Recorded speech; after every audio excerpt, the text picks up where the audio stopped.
Alors bien, chers amis, c'est Jean-Guy qui nous rassemble cet après-midi autour de lui. Nous allons prendre le temps de simplement écouter la parole de Dieu, écouter un peu de chant, de musique, écouter même un peu de silence, pour rendre hommage à Jean-Guy. Jean-Guy, il a travaillé fort ici, dans cette paroisse. C'est moi qui l'ai engagé en 85. Donc, j'étais jeune dans ce temps-là. Et il a travaillé fort, il a rendu service extraordinaire. Et quand nous nous rassemblons ici, c'est pour lui rendre un service ici. Service de la prière. Il est avec nous, transformé bien sûr par l'expérience de la mort, mais il reste présent parmi nous d'une autre façon. C'est notre foi qui nous le dit. Et donc, ce lien est un lien d'ordre spirituel, très réel, très fort. Et nous allons nous réunir pour dire à Jean-Guy, nous te gardons dans notre prière, dans notre affection, dans notre amour, et nous te prions pour toi. Nous allons prier, j'oserais dire, plus avec toi. Alors prenons le temps simplement de nous laisser porter par cette célébration qui veut apporter de la paix, de la sérénité. Quand nous perdons un conjoint, un frère, un ami, il faut prendre le temps de vivre ce deuil, ce départ, cette transformation de sa présence parmi nous. Alors prenons le temps de nous laisser porter par cette prière. Je vais me suivre, on va aller ensemble.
Au nom du Père et du Fils et du Saint-Esprit, que le Dieu de l'espérance vous donne en plénitude la paix dans la foi et que le Seigneur soit toujours avec vous. Nous sommes réunis autour de Jean-Guy, comme on s'est dit tantôt, pour l'entourer de notre affection, de notre amitié. Pour entourer aussi ceux et celles qui sont dans la peine de voir un ami proche, un conjoint, partir, aller rencontrer le Seigneur. Alors nous voulons affirmer et consolider ces liens d'amitié qui nous unissent à Jean-Guy encore aujourd'hui. Allons prier ensemble, écouter la parole de Dieu qui va être un baume sur un deuil et rendre grâce au Seigneur à travers l'Eucharistie pour tout ce que Jean-Guy a apporté et a fait d'extraordinaire dans toute sa vie. On va prendre le temps de nous situer devant le Seigneur. Le Seigneur nous invite toujours à aimer comme lui. Nous savons bien que l'amour du Seigneur, lui, il est parfait. Notre amour à nous, il est limité. On a des fois à se reprendre. Et devant lui, on va se situer comme dans la vérité de notre situation, des situations de pécheur, où notre amour a besoin encore de grandir, a besoin de pardon. Et nous allons chanter au Seigneur ce pardon.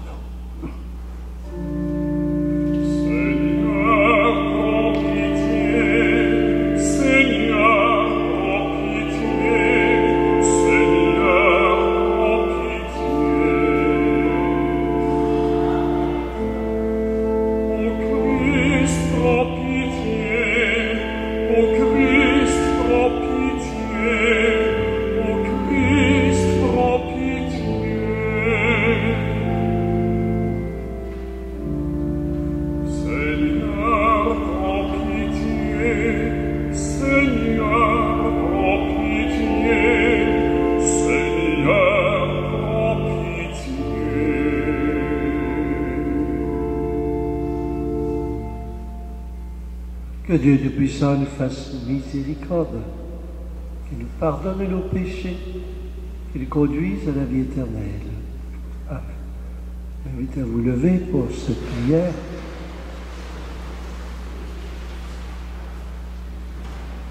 Seigneur Jésus, tu as permis que celui-là même qui vient de nous quitter soit aujourd'hui celui qui nous rassemble.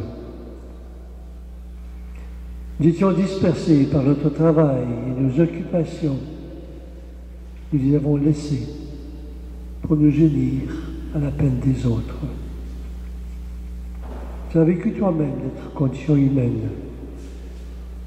Ouvre nos cœurs à la lumière de ton message, au témoignage de ton amour pour tous les humains. Conduis-nous ainsi plus près de Jean-Guy, plus près de toi qui es vivant, aujourd'hui et pour les siècles des siècles. Amen. Et vous asseoir, on va écouter une première lecture que Thérèse va nous lire maintenant.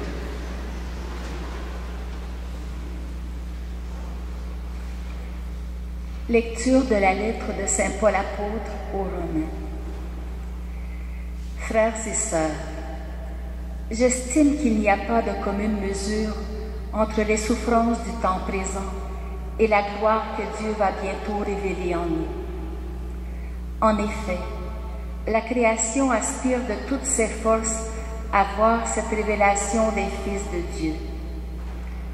Car la création a été livrée au pouvoir du néant, non parce qu'elle l'a voulu, mais à cause de celui qui l'a livrée à ce pouvoir. Pourtant, elle a gardé l'espérance. Elle aussi, elle sera libérée de l'esclavage, de la dégradation inévitable, pour connaître, elle aussi, la liberté, la gloire des enfants de Dieu. Nous le savons bien, la création tout entière crie sa souffrance. Elle passe par les douleurs d'un enfantement qui dure encore. Et elle n'est pas seule. Nous aussi, nous crions en nous-mêmes notre souffrance. Nous avons commencé par recevoir le Saint-Esprit, mais nous attendons notre adoption et la délivrance de notre corps. Parole du Seigneur.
Le Seigneur soit avec vous. La bonne nouvelle de Jésus-Christ selon saint Matthieu. Jésus parlait à ses disciples de sa venue. Quand le Fils de l'homme viendra dans sa gloire, et tous les anges avec lui, alors il siégera sur son trône de gloire. Toutes les nations seront rassemblées devant lui. Il séparera les hommes les uns des autres, comme le berger sépare le brebis des chèvres. Il placera les brebis à sa droite et les chèvres à sa gauche. Alors le roi dira à ceux qui seront à sa droite, « Venez, les bénis de mon Père, recevez en héritage le royaume préparé pour vous depuis la création du monde. Car j'ai eu faim, vous m'avez donné à manger. J'avais soif, vous m'avez donné à boire. J'étais un étranger, vous m'avez accueilli. J'étais nu et vous m'avez habillé. J'étais malade, vous m'avez visité. J'étais en prison, vous êtes venus jusqu'à moi. » Alors les justes lui répondront, « Seigneur, quand est-ce que nous t'avons vu? Tu avais faim, nous t'avons nourri. Tu avais soif, nous t'avons donné à boire. Tu étais un étranger, nous t'avons accueilli. Tu étais nu et nous t'avons habillé. Tu étais malade ou en prison. Quand sommes-nous venus jusqu'à toi? » Et le roi leur répondra, « Vraiment, je vous le dis, chaque fois que vous l'avez fait à l'un de ces petits qui sont mes frères, c'est à moi que vous l'avez fait. » Alors il dira à ceux qui seront à sa gauche, « Allez-vous-en loin de moi, maudits, dans le feu éternel préparé pour les démons et ses anges, car j'avais faim et vous ne m'avez pas donné à manger. J'avais soif et vous ne m'avez pas donné à boire. J'étais un étranger et vous ne m'avez pas accueilli. J'étais nu et vous ne m'avez pas habillé. J'étais malade et en prison et vous ne m'avez pas visité. » Alors ils répondront eux aussi, « Seigneur, quand est-ce que nous t'avons vu avoir faim, soif, être nu, étranger, malade ou en prison, sans nous mettre à ton service? Il lui répondra, en vérité, je vous le dis, chaque fois que vous ne l'avez pas fait à l'un de ces petits, à moi non plus, vous ne l'avez pas fait. Et ils s'en iront, ceux-ci, au châtiment éternel, et les justes à la vie éternelle. Acclamons cette parole du Seigneur.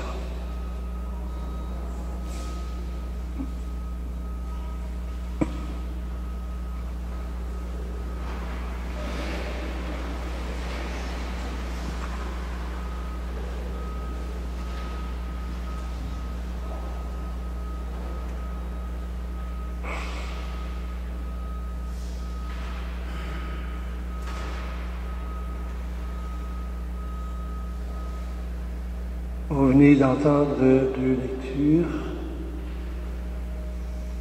que Louise et moi avons choisies pour rendre hommage à Jean-Guy.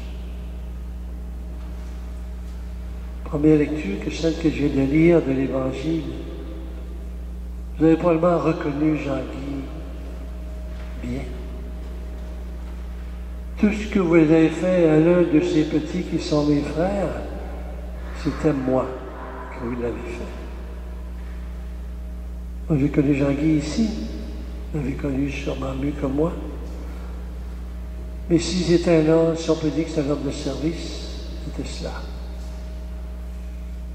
Et ce service prenait toutes les couleurs que vous pouvez imaginer. Il était là. Discret. Il ne parlait pas plus qu'il fallait, n'est-ce pas, lui? Il ne parlait pas beaucoup, mais il était efficace. Il parlait par ses gestes, il parlait par sa présence. Il parlait par sa bonté. Et c'est pourquoi, avec Louise, on a choisi ce premier texte pour dire Jean-Guy. C'est extraordinaire.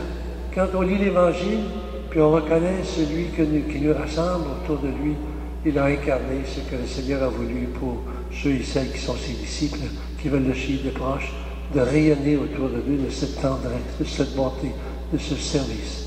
Et c'est ce que Jean-Guy a vécu durant toute sa vie, ce que j'ai connu de lui. Alors on peut dire que c'était un compagnon, un collègue de travail extraordinaire.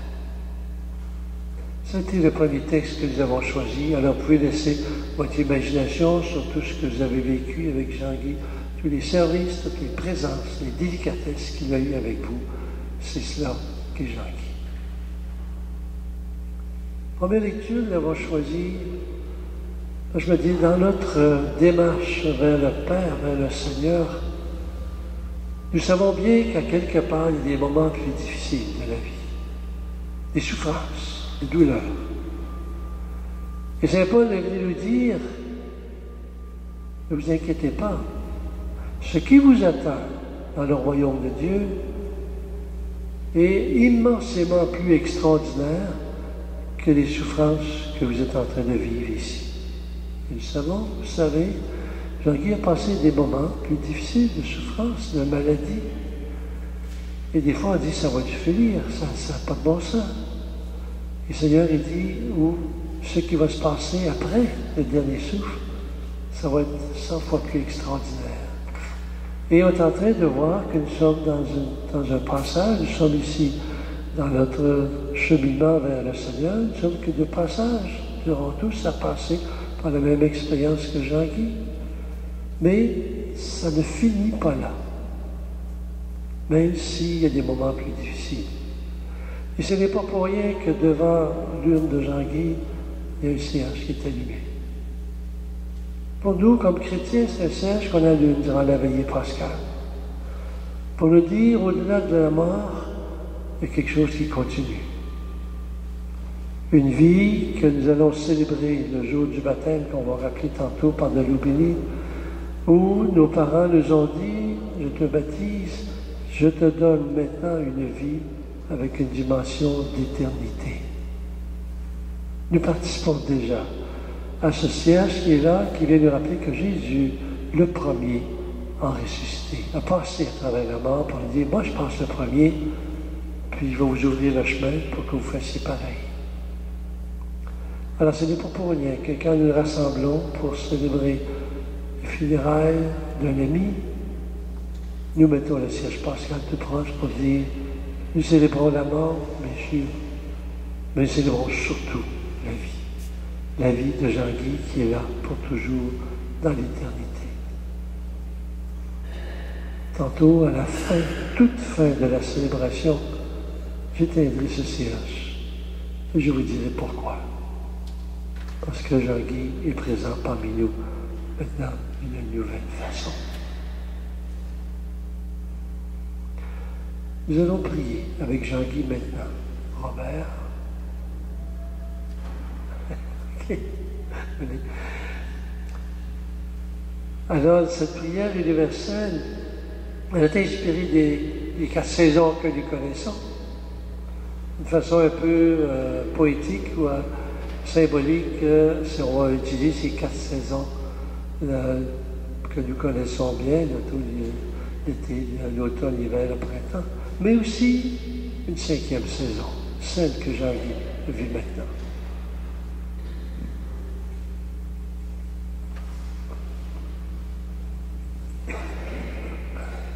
Je vous invite à vous lever pour cette prière. Pour les printemps que Jean-Guy a vécus, pour ses années de jeunesse, pour les projets qu'il a caressés et réalisés, béni sois-tu, Seigneur. Béni sois-tu, Seigneur. Pour les étés que Jean-Guy a connus, pour ses années de travail et de don de soi, où il a sommé son temps, ses énergies, sa tendresse pour les autres, béni sois-tu, Seigneur. Béni sois-tu, Seigneur. Pour les automnes que Jean-Guy a vécus, pour ces temps de récolte, où il a moissonné les fruits de son travail, le bonheur qu'il a connu dans ses amis, ses enfants et ses 9 petits-enfants, béni sois-tu, Seigneur. Béni sois-tu, Seigneur. Pour les hivers que Jean-Guy a traversés, pour ces temps de dépouillement et d'épreuve, où mystérieusement une autre saison, sa vie se préparait, béni sois-tu, Seigneur. Béni sois-tu, Seigneur. Pour cette 5e saison, dans laquelle Jean-Guy est entré, saison de plénitude et de paix, saison hors du temps et de l'espace, saison dont tu es soleil et la route. Béni sois-tu, Seigneur. Béni sois-tu, Seigneur. Seigneur Jésus, tu es là au milieu des croyants rassemblés en ton nom. Écoute nos supplications et réponds à nos appels. Toi qui vis pour les siècles des siècles. Et vous asseoir. Alors nous allons faire une quête qui vont permettre de célébrer les Eucharisties, des messes pour Jean-Guy et à soutenir aussi la paroisse. D'avance, nous vous remercions. Qui sont les quêteux?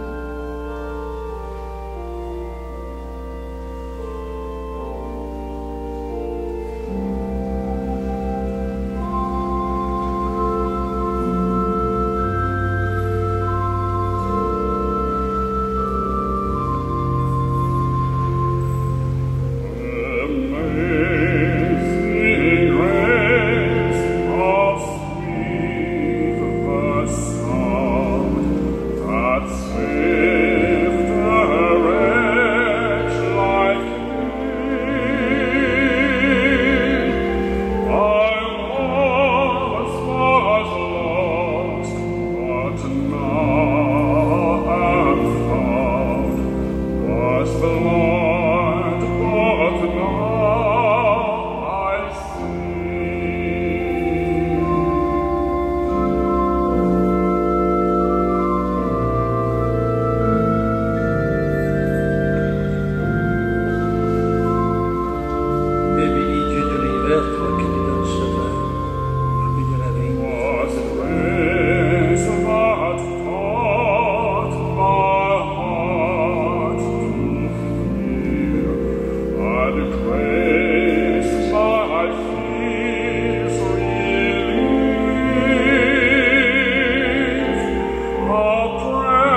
Prions ensemble au moment d'offrir le sacrifice de toute l'Église pour la gloire de Dieu et le salut du monde.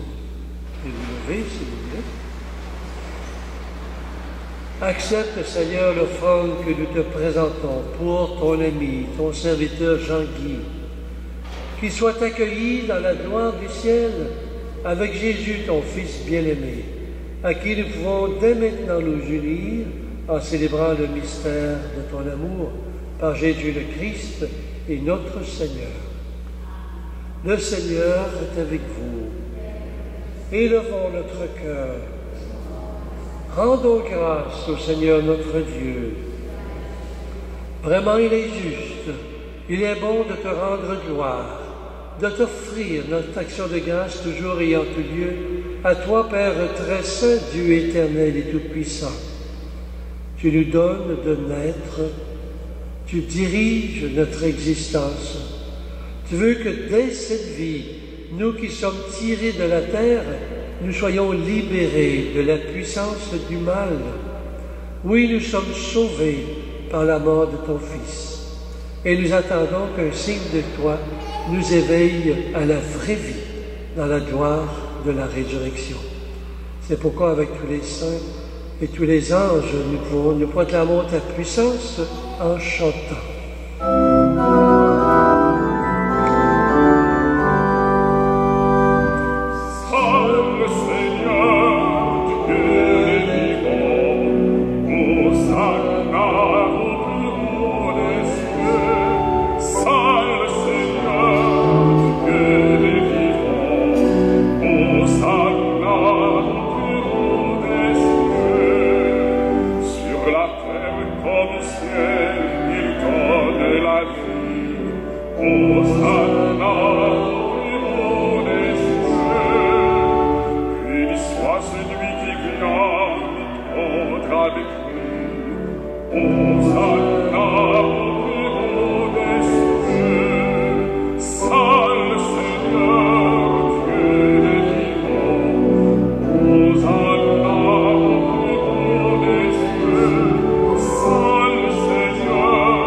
Toi qui es vraiment saint, toi qui es la source de toute sainteté et de tout amour, Seigneur, nous te prions. Sanctifie ces offrandes en répandant sur elles ton esprit, que devienne pour nous le corps et le sang de Jésus le Christ et notre Seigneur. Au moment d'être livré et d'entrer librement dans sa passion, il prit le pain, il rendit grâce, il le rompit, il le donna à ses disciples en leur disant « Prenez et mangez-en tous, ceci est mon corps livré pour vous. »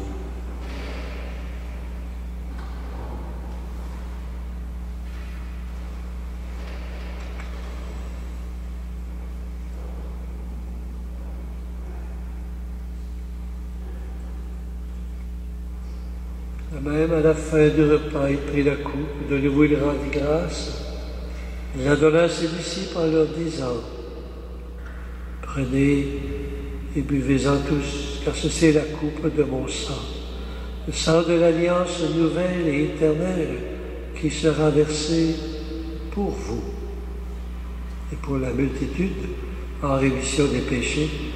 Vous ferez cela en mémoire de moi. »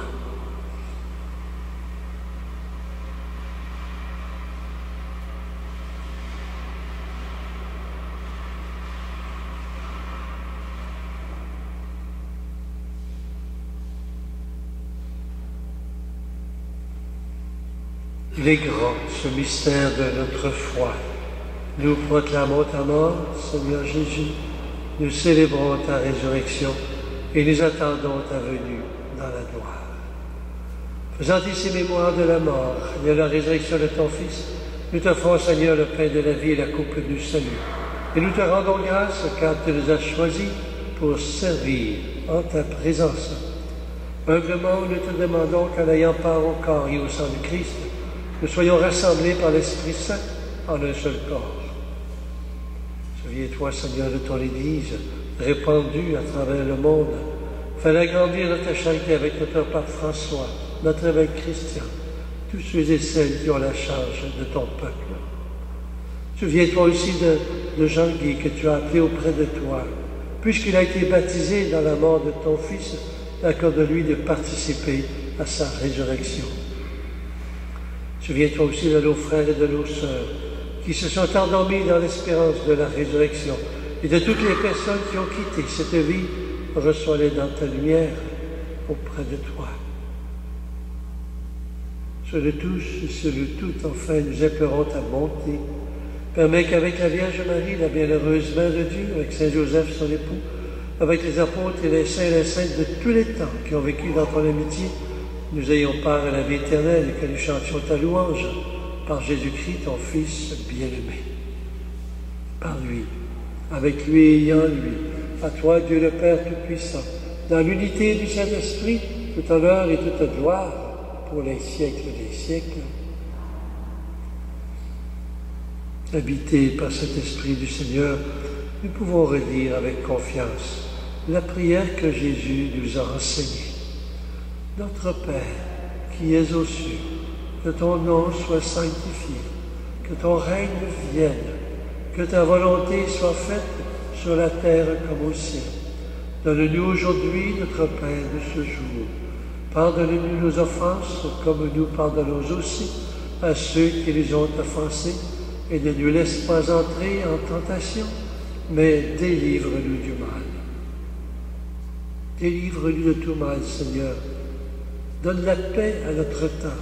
Par ta miséricorde, libère-nous du péché. Rassure-nous devant les épreuves en cette vie, nous espérons le bonheur que tu promets et l'avènement de Jésus-Christ, notre Sauveur.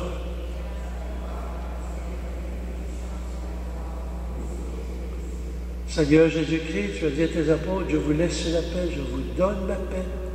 Ne regarde pas nos péchés, mais la foi de ton Église, pour que ta volonté s'accomplisse. Donne-lui toujours cette paix et conduis-la vers l'unité parfaite, toi qui règnes pour les siècles des siècles. Que cette paix du Seigneur soit toujours avec vous.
Heureux sommes-nous d'être invités à partager le repas du Seigneur.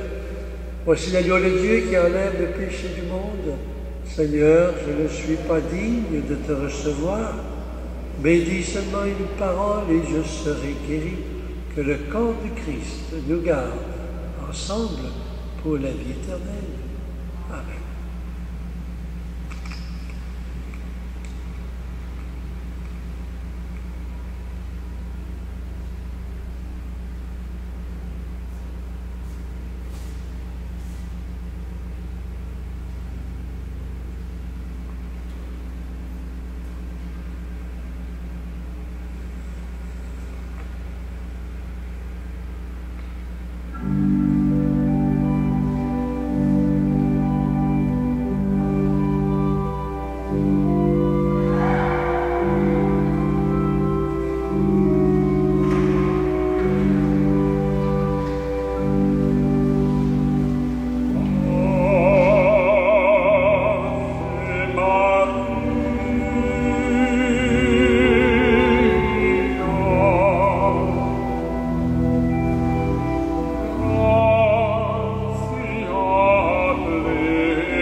lever, si vous voulez.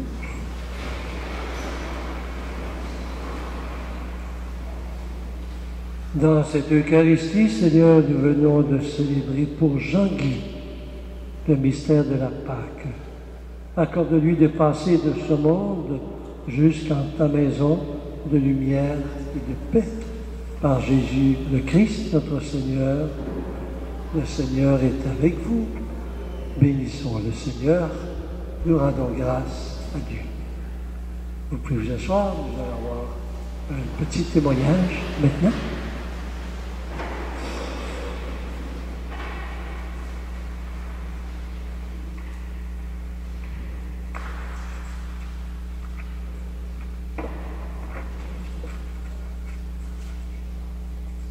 Tu peux pleurer son départ ou tu peux sourire parce qu'il a vécu. Tu peux fermer les yeux et prier pour qu'il revienne ou ouvrir les yeux et voir qu'il est parti. Ton cœur peut être vide de ne plus le voir ou il peut être rempli de l'amour qu'il a partagé. Tu peux tourner le dos à demain et vivre le passé ou tu peux être heureuse pour demain à cause du passé. Tu peux te souvenir de lui et seulement qu'il n'est plus, ou tu peux chérir sa mémoire et le laisser vivre. Tu peux pleurer et te renfermer, être vide et tourner le dos, ou tu peux faire ce qu'il aurait voulu, sourire, ouvrir les yeux, aimer et aller de l'avant.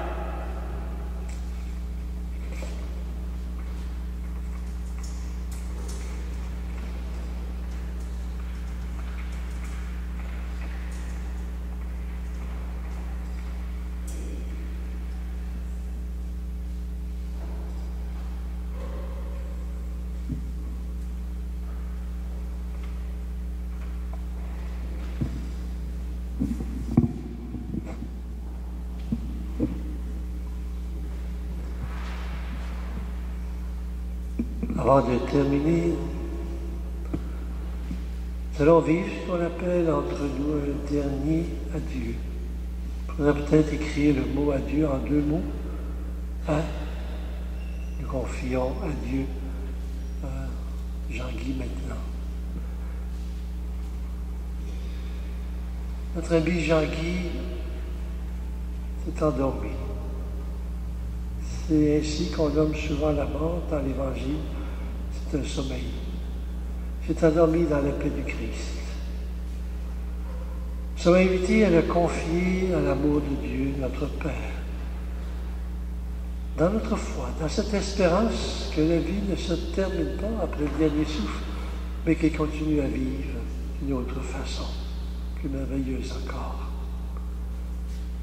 Nous sommes invités à l'accompagner de notre prière, de notre amour, notre amitié. Il est devenu enfant de Dieu par son baptême, il a pris part au repas du Seigneur pour retrouver la force. Et maintenant, invité à la table du Père dans les cieux, et le Seigneur va le servir. Qu'il reçoive en héritage avec tous ses amis, avec tous les saints et saintes de l'éternité qui lui a été promise. Prions aussi le Seigneur pour chacun et chacune de nous. Puissions-nous un jour, après les moments plus difficiles de notre vie, après les douleurs et les larmes, aller avec notre frère à la rencontre du Christ. Quand il viendra dans la gloire, lui qui est toute notre vie. Prenons un instant pour nous recueillir dans cette espérance.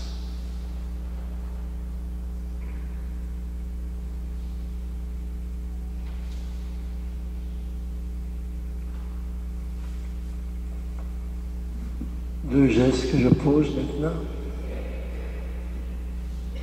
Le premier sera d'encenser les cendres de Jean-Guy. Vous savez comme moi, l'encensement a plusieurs significations.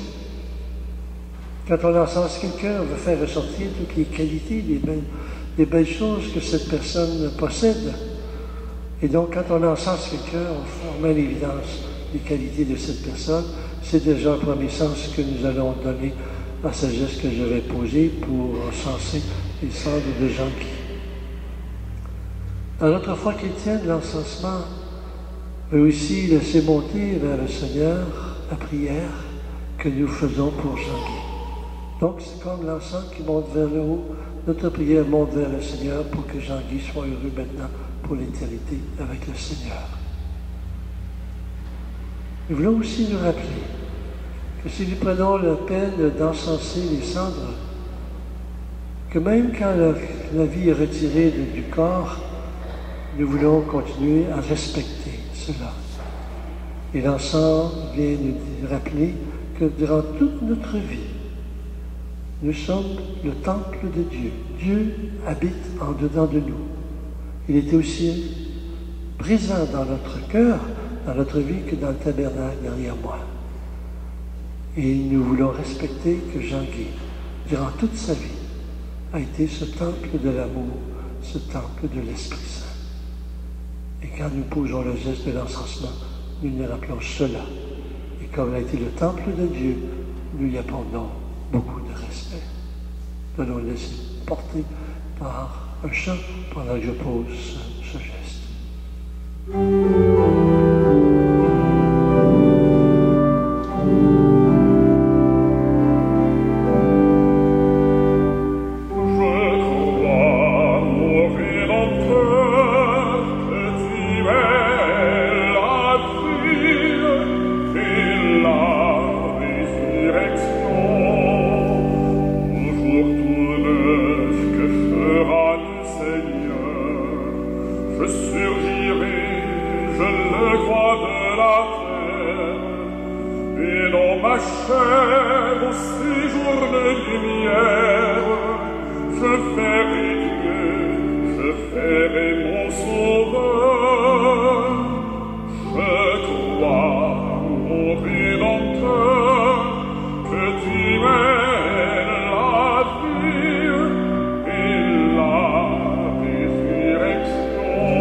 Un des premiers gestes que nous avons posés sur Jean-Guy, dans sa foi chrétienne, dans sa foi catholique, ça a été de verser de l'eau sur son front, de le baptiser.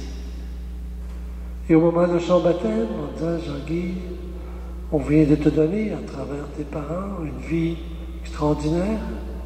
Cette vie va finir un jour, mais à travers ce baptême, nous tenons une autre dimension à cette vie qui est pleine d'éternité. Aujourd'hui, comme un des derniers gestes que nous posons, c'est de nous rappeler que Jean-Guy, aujourd'hui, accomplit, réalise ce que son baptême a signifié au tout début de sa vie et qu'il est présent maintenant, vivant pour l'éternité avec son Seigneur. Je vais asperger les cendres de Jean-Guy et s'il y a des personnes parmi vous qui voudraient venir en hommage à Jean-Guy, asperger les cendres, vous serez les bienvenus.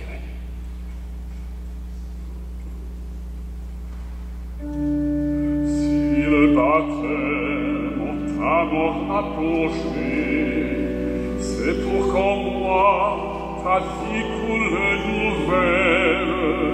Tu m'as promis alliance éternelle, vrai pas de Dieu, avec foi j'ai mangé. Je crois, mon Rédempteur, que tu es la vie et la résurrection.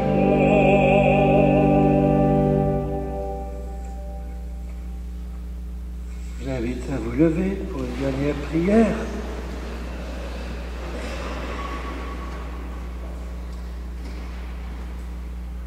Ô Père très bon,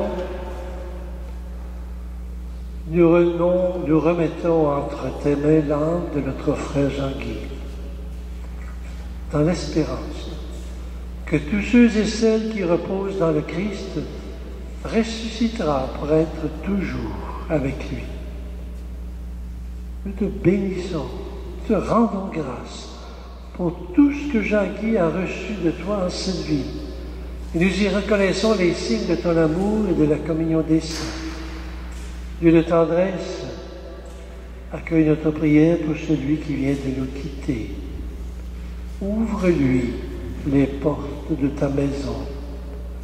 Et nous qui restons ici-bas, donne-nous de trouver courage et réconfort dans nos paroles d'amitié et de foi, jusqu'au jour où tu les réuniras avec notre frère auprès de toi, par Jésus le Christ, notre Seigneur. Amen. Que toute marque d'affection, tout geste d'amitié que vous vous êtes donné et que vous vous donnerez soit pour vous signe de cette paix qu'ensemble nous avons cherchée.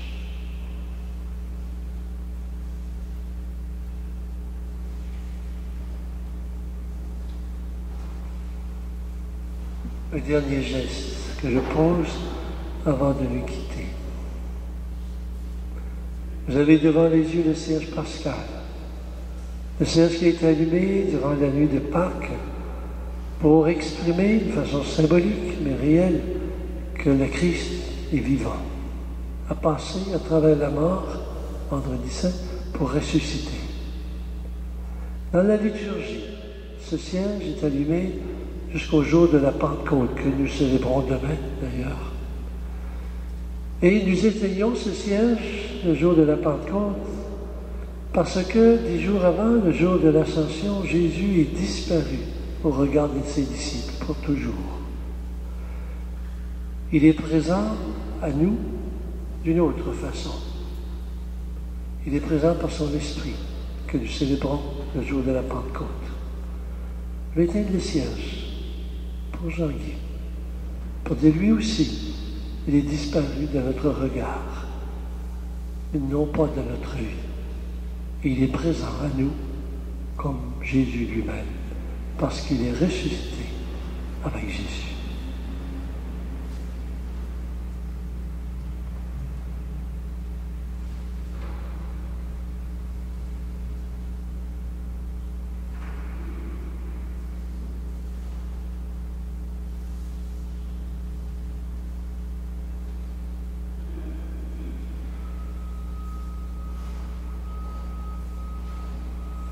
Allons maintenant dans la paix du Seigneur.